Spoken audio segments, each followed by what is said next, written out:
Friday. It's me, Kade Calvin, of course, here with Logan Kelso of IdahoSports.com. Logan, good friend of mine. He's called games all over Idaho, but most importantly from the Boise area. So we're going to get a little Boise talk. We don't always get that around here in East Idaho. Logan, how you doing today? I'm doing good. You know, when it gets a little colder outside, reaches around November, a little less daylight, that's when we know it's football time, playoff football time in Idaho. And we've had a fun slate of games so far, and now we're entering week 2 of the playoffs, quarterfinals for each classification. And it should be a good one. What do you think in the first round was the biggest shocker in first round playoff football? Well, there's a couple. The one, I'm going to be a little biased. I broadcasted this game. It was in Minico. They're taking on the Emmett Huskies. Going into this one, we all thought, it was 5-12. Minico should have won, but I don't think anyone expected it to be as big of a blowout as it was. Speaking of things that shocked us, at least shocked me, I mean, here in Pocatello, I followed Highland football a lot. We all know they had those 3 blowout losses, right? But once they got into the playoffs, they kind of snuck in. You thought they had a real shot to beat Middleton, at least I did. They ended up losing, I believe it was 6-3. Yeah. What did you get from that game, Logan? Yeah, Logan Green was the broadcaster at that one. He was telling us in the group chat about how it was so rainy that there was almost 0 completed passes. It was, I think, the only game this year where the kicker got player of the game for Middleton. 6-3. Highland didn't have the offense to really compete this year. They had the defense, was pretty solid, but it just wasn't their year this season. It kind of felt like they lost their mojo ever since losing that big game to Rigby. Worst in-state loss in 15 years. Speaking of Rigby, though, they're taking on Post Falls. This is another game that's pretty hard to call. Post Falls scores a lot of points. Rigby, though, at home, in their place, they are very tough to beat. Have not lost since that initial game to Coeur d'Alene. What do you see in that one? Yeah, I think Rigby is very tough to beat, and I think they should probably be the runaway favorites in this one. But it's so tough for me to judge North Idaho football teams because most of the teams only played up in North Idaho against other North Idaho teams, some teams from Eastern Washington. We can't really get the litmus test when they play teams from the Treasure Valley East Idaho teams.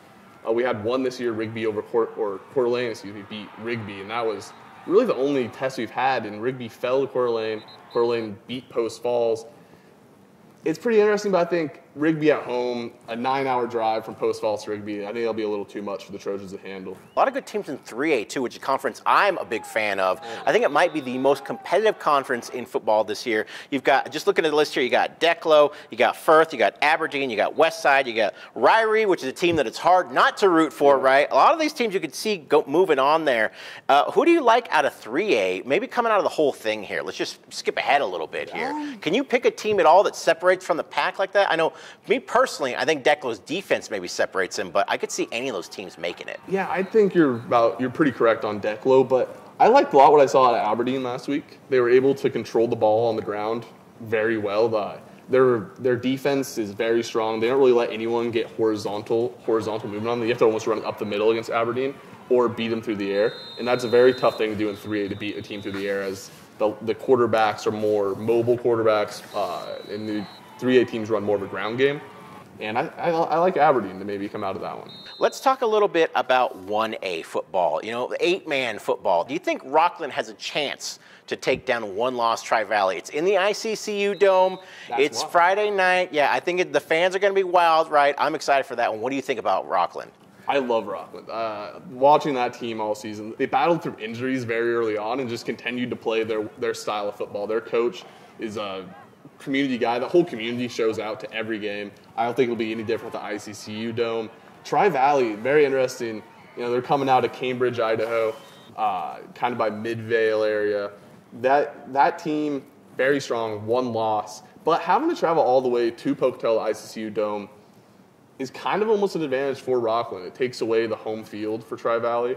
I think Rockland will have a very good chance of winning that one. I think Tri-Valley doesn't have maybe the defense to stop Rockland, but Tri-Valley will probably still be the favorites. But deep down, I'd really hope maybe Rockland can pull it out. That's all the time we got for today, Logan. I want to thank you for coming by. We'll have to have you on again. This has been fun. We'll have to talk some more football. So check him out, IdahoSports.com. He calls ISU women's soccer games. He's all over the place. Logan Kelso, thanks for coming in, buddy. Thank you.